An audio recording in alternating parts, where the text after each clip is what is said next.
मकर राशी 23 ते 29 मार्च 2026 साप्ताहिक राशीफल। मकर राशी आजपासून मार्च महिन्याच्या चौथ्या आठवड्याला सुरुवात झाली असून ज्योतिषशास्त्रानुसार 23 ते 29 मार्चचा हा आठवडा तुमच्यासाठी फार खास असणार आहे।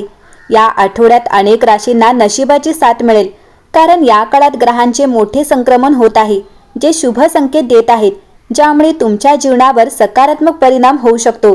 चला तर मग जाणून घेऊया मकर राशीसाठी हा नवीन आठवडा कसा असेल। मकर राशी या आठवड्यात जर तुम्ही इच्छुक असाल तर तुमच्यासाठी हा आठवडा आर्थिकदृष्ट्या फायदेशीर ठरेल। या आठवड्यात व्यक्ती अशा वस्तूंमध्ये गुंतवणूक करू शकतात ज्यांची किंमत वाढू शकते, जसे की सोने, खजिना आणि जमिनींमध्ये गुंतवणूक केल्यास तुम्हाला भविष्यात फायदा मिळू शकतो। तथापि या व्यक्तींनी हुशारीने आणि अचूक माहितीच्या आधारे गुंतवणूक करावी। मकर राशीच्या लोकांना या आठवड्यात अनावश्यक खर्च टाळण्याचा सल्ला दिला जातो। जर त्यांनी जास्त खर्च केला तर त्यांचे पालक नाराज होतील। या आठवड्यात तुमचा आदर आणि सन्मान वाढेल, तुमची सामाजिक प्रतिष्ठा उंचावेल, तुम्ही सामाजिक आणि धर्मादाय उपक्रमांमध्ये सहभागी व्हाल, याचा तुमच्या करिअरवर सकारात्मक परिणाम होईल। तुम्हाला तुमच्या करिअरमध्ये प्रगती करण्याची संधी मिळेल। हा आठवडा मकर राशीच्या विद्यार्थ्यांसाठी अत्यंत शुभ असेल। जे उच्च शिक्षण घेण्याचा विचार करत आहेत त्यांना अधिक मेहनत करावी लागेल, परंतु तुम्हाला निश्चितपणे यश मिळेल। नशीब तुम्हाला साथ देईल। या आठवड्यात ते जे काही शिकतील ते लक्षात ठेवण्यास सोपे जाईल। विद्यार्थ्यांना परीक्षा किंवा स्पर्धा परीक्षांमध्ये यश मिळण्याची शक्यता वाढेल। शनिदेवाच्या आधिपत्याखालील हा आठवडा मकर राशीच्या महिलांसाठी आपल्या बुद्धीचा वापर करून विरोधकांवर विजय मिळवण्यासाठी आणि पतीचे प्रेम जिंकण्यासाठी उत्तम असेल।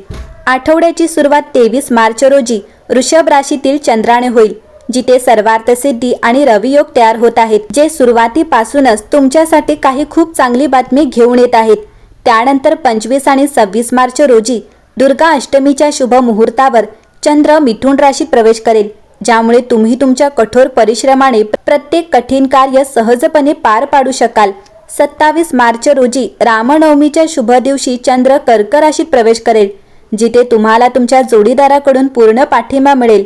आठवड्याच्या शेवटी 29 मार्च रोजी कामदा एकादशीला चंद्र सिंह राशीत असेल, जो तुम्हाला तुमच्या आरोग्याकडे आणि दैनंदिन कामांकडे अधिक लक्ष देण्यास प्रवृत्त करेल। मकर राशी प्रेमाच्या दृष्टिकोनातून 5व्या घरात चंद्र आणि सर्वार्थ सिद्धी योगामुळे 23 आणि 24 मार्च रोजी तुमच्या प्रेमजीवनात प्रचंड प्रणय आणि ताजेपणा अनुभवायला मिळेल। मुले देखील खूप आनंदी असतील।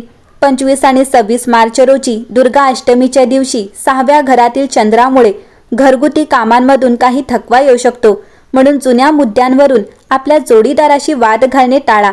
27 आणि 28 मार्च रोजी रामनवमीच्या शुभ मुहूर्तावर 7व्या घरातील चंद्र तुमच्या वैवाहिक जीवनात खूप गोडवा आणेल। 23 आणि 24 मार्च अविवाहित महिलांसाठी खूप शुभ आहेत।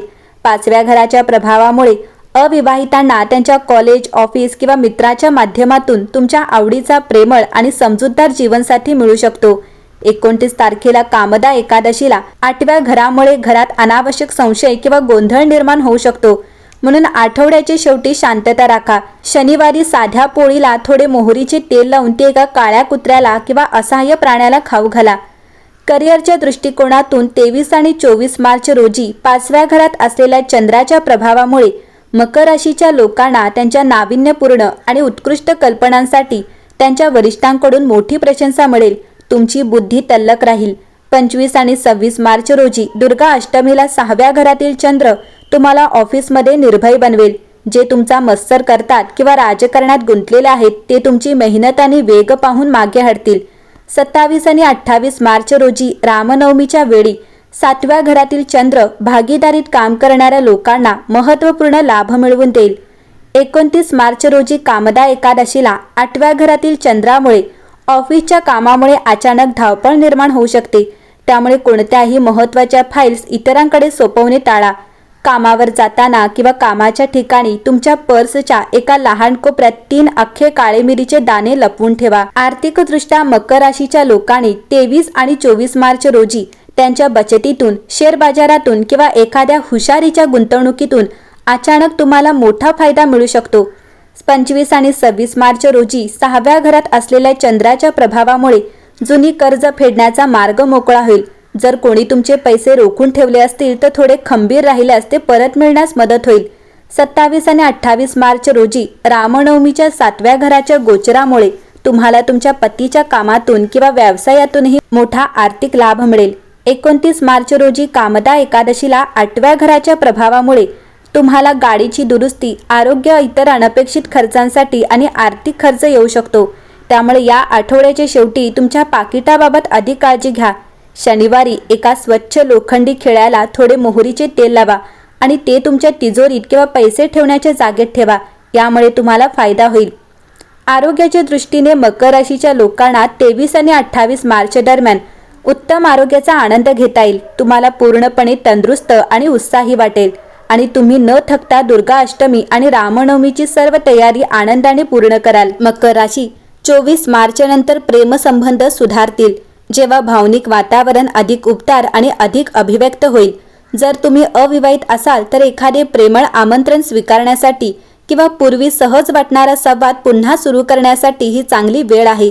जर तुम्ही नात्यात असाल तर 24 आणि 25 मार्च हे दिवस स्नेह व्यक्त करण्यासाठी, एकत्र जेवण्यासाठी आणि साधासुधा वेळ एकत्र घालवण्यासाठी अनुकूल आहे. आठवड्याच्या मध्यात 26 मार्च रोजी होणाऱ्या बदलामुळे तुम्ही वेळेचे नियोजन, सवयी किंवा लहान गैरसमजाबद्दल अधिक चिकित्सक होऊ शकता. तुमच्या विनंत्या थेट आणि संक्षिप्त ठेवा. 27 मार्च रोजी शुक्र राशी बदलत असल्याने घरात आश्वासनाची आणि भावनिक प्रामाणिकपणाची गरज अधिक तीव्र होईल. 23 मार्च रोजी कामाची सुरुवात होईल आणि या दिवशी बोलण्यात व खर्चात संयम राखणे आवश्यक आहे, कारण पैसा आणि संवाद या गोष्टी मोठ्या प्रमाणात सक्रिय होतील. हा दिवस आकडे तपासण्यासाठी, काळजीपूर्वक लिहिण्यासाठी आणि घाईघाईने दिलेली आश्वासने टाळण्यासाठी वापरा. 24 आणि 25 मार्च हे दिवस सर्जनशील नियोजन, सादरीकरणे आणि संयमाची गरज असलेल्या कामांसाठी अधिक चांगले आहेत. या आठवड्यात तुमच्या ऊर्जेला योग्य गती देण्याची गरज आहे. पहिले 2 दिवस विश्रांती, पौष्टिक आहार आणि झोपेची लय स्थिर करण्यासाठी अधिक चांगले आहेत. 24 मार्चपासून प्रेरणा वाढेल, ज्यामुळे तुम्हाला व्यायाम किंवा नियमित आहार योजना पुन्हा सुरू करण्यास मदत होऊ शकते. कौटुंबिक बाबी वरवरच्या पातळीवरच समोर येऊ लागतात. विशेषतः 23 मार्च रोजी, जेव्हा घरातील चिंता आणि संवेदनशील भाषा यांचा मिलाप होऊ शकतो. चर्चा तथ्यावर आधारित ठेवा आणि प्रत्येक टिप्पणीवर प्रतिक्रिया देणे टाळा. 27 मार्च रोजी कौटुंबिक सुखसोयींवर अधिक लक्ष केंद्रित केले जाईल आणि जेवण, आवराआवर किंवा एखाद्या प्रेमळ कृतीतून घरातील वातावरण सुधारण्यासाठी हा एक चांगला दिवस आहे. हा आठवडा बदलत्या भावनिक गरजांमधून शांतपणे आत्मनिरीक्षण करण्यास मदत करतो. सुरुवातीचे दिवस घरी शांतपणे बसून खरोखर कशाला तुमच्या काळजीची गरज आहे हे पाहण्यासाठी चांगले आहेत. आठवड्याच्या मध्यात, विशेषतः 26 मार्चच्या आसपास मनातील गोंधळ वाढू शकतो, त्यामुळे तुमचा सराव सोपा ठेवा. 10 मिनिटे श्वासावर लक्ष केंद्रित करणे किंवा हळू चालणे पुरेसे आहे. 28 मार्च रोजी होणारा हा बदल हृदय केंद्रित चिंतन, कृतज्ञता आणि जवळच्या नात्यांमध्ये सुसंवादासाठी प्रार्थना करण्याकरिता उपयुक्त आहे. शनी शिस्तबद्ध विचारांवरही जोर देत आहे, म्हणून अनेक पद्धती वापरण्याऐवजी एकच स्थिर करणारा सराव निवडा आणि त्याची दररोज पुनरावृत्ती करा. मकर राशी, या आठवड्याच्या सुरुवातीला खर्चाचा आढावा घ्या आणि विचारपूर्वक बोला. 24 आणि 25 मार्च हे दिवस प्रेम, सर्जनशीलता आणि सुखद योजनांसाठी वापरा. 26 मार्चचा दिवस हलका फुलका ठेवा आणि एका वेळी एकाच कामावर लक्ष केंद्रित करा. एकंदरीतच पाहता मकर राशीसाठी हा आठवडा उत्तम असेल.